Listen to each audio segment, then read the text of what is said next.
The report, or the organizational report that was presented at the party's 55th National Conference, painted a party in decline in terms of membership, with less than 1 million members, an integrity committee that is not capacitated to deal with members who bring the party into disrepute. And so looking at the road to 2024, the ANC walks on it how?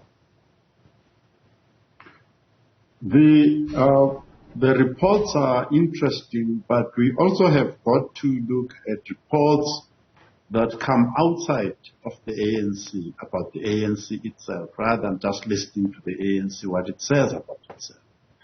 One of those is the situation of how it has been performing since the Polokwane conference in every election, whether it's a local government election, provincial or national. And in that regard, it has been in a steady, in a precipitous decline. It has been losing. And there's two interesting parts of that related to 2024.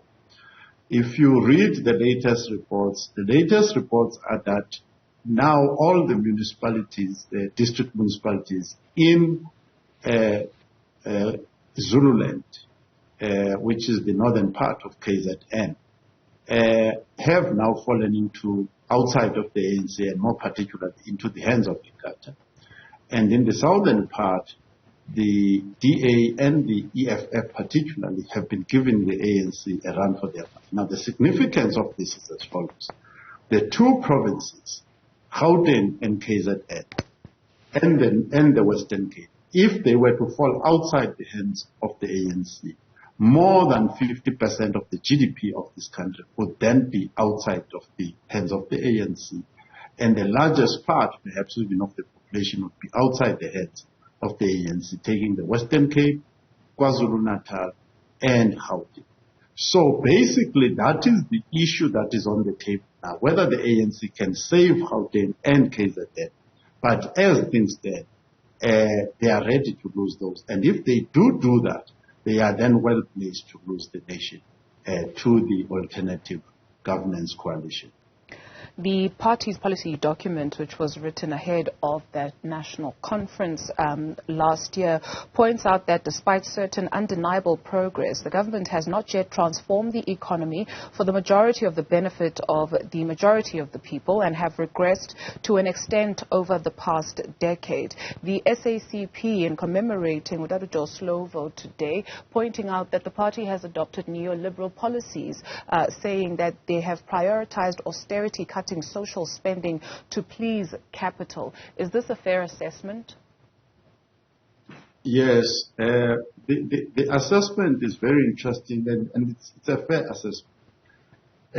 What is interesting, first of all, is that in the declaration of the conference, which was read out by Fikile Mbalula, Secretary General of the ANC, they say that the central problem that they are solving in South Africa is defined by the colonialism of a special type with three contradictions. One is the racial hierarchy. Two is the discrimination against women, gender oppression. And three is capitalist super exploitation. Now, when you turn this into simple English, it means that there is inequality in South Africa.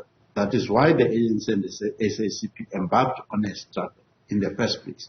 But under the ANC government, the World Bank has released a report to say we are now the most unequal nation in the world, when power, state power, has been concentrated in the hands of the ANC.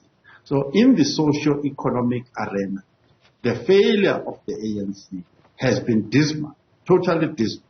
And you cannot say that you are a member of the Communist Party, or that you believe in the colonialism of a special type, or that you believe in the Freedom Charter. And yet when you control the state, you then achieve the status of being the most unequal society in the world. So indeed, the ANC are neoliberals. And in fact, in the statement released by Mbalula, they say that they have not made progress because they've been opposed by neoliberals. But many scholars, Lumkile Mondi being one of them, and now the South African Communist Party, point out that in fact the ANC are the very neoliberals that they say are opposing. So if there's anybody opposing the ANC from fulfilling its own mission as defined in CST by Joe Slovo and others, it is the ANC itself and what Machete calls policy ascares and policy sellers within the ANC itself. I appreciate that you are not an economist, but to the point of scholars like Udadlumkile Mondi about the ANC being opposed by neoliberals and accusing them of, in fact, being the neoliberals in this instance, what options then are available to South Africans? Because you also hear the argument that if South Africa were to transform, you go down the route of Zimbabwe, right? So we hear that also quite a lot, where this rhetoric of the country completely breaking down, if there was some sort of balancing of inequalities, then it would not work. By the way, I majored in economics, development economics and African development economics at university. Now, in any event, the South African economy was not a pure capitalist economy because it was driven by state capitalism. The Transnets of this world, Post Office, all the big companies, Eskom, were formed by the state. So it was state capitalism. It was a form of socialism.